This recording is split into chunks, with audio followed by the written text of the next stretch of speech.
मुकाबला news 24 digital माध्यमातील एक विश्वसनीय नाव। मुकाबला न्यूज 24 च्या बातम्या आणि जाहिराती पाहण्यासाठी सबस्क्राइब, लाईक आणि बेल आयकॉनवर क्लिक करा। पैनगंगा नदीपात्रात शेतकऱ्यांना सिंचनासाठी तात्काळ पाणी सोडावे, राष्ट्रीय किसान मोर्चाची मागणी। मराठवाडा आणि विदर्भाच्या सीमावर्ती भागांची जीवनदायिनी असणारे पैनगंगा नदीचे पात्र दरवर्षीप्रमाणे याही वर्षी ऐन हिवाळ्यात गेल्या 15 दिवसापासून ठिकठिकाणी कोरडे पडल्यामुळे उमरखेड, हदगाव, हिमायतनगर तालुक्यातील नदीकाठावरील शेतकऱ्यांचे रब्बी हंगामातील हरभरा, गहू, हळद, ऊस इत्यादी पिकं एवढेच नव्हे तर चारा पिके सुद्धा पाण्यावाचून सुकत आहेत। तसेच उन्हाळ्यात सुद्धा शेतकऱ्यांना, जनावरांना, नागरिकांना आणि शेत पिकाला तीव्र पाणी टंचाई होत असते। पावसाळ्यामध्ये धरणाचे अतिरिक्त पाणी पैनगंगा नदीत सोडल्यामुळे शेतकऱ्यांनी हजारो रुपये खर्चून सुद्धा खरीप हंगामाचे नुकसान होते। त्या बदल्यात शासनाकडून तुटपुंजी मदत देऊन शेतकऱ्यांच्या तोंडाला पाणी पुसली जातात।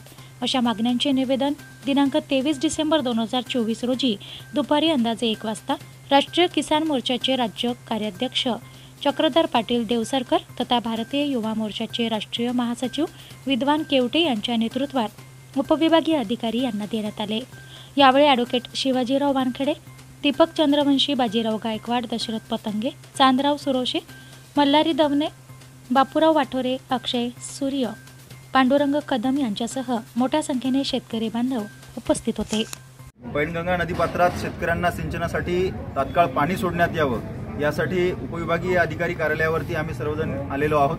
उमरखेड तालुक्याच्या नदीकाठच्या गावातील कानाकोपऱ्यातून ही सर्व शेतकरी मंडळी, कामगार मंडळी या ठिकाणी आलेली आहेत।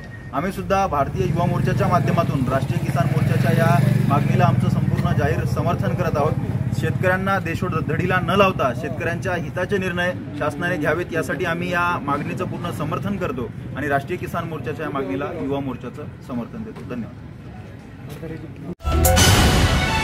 मुकाबला न्यूज 24 डिजिटल माध्यमातील एक विश्वसनीय नाव।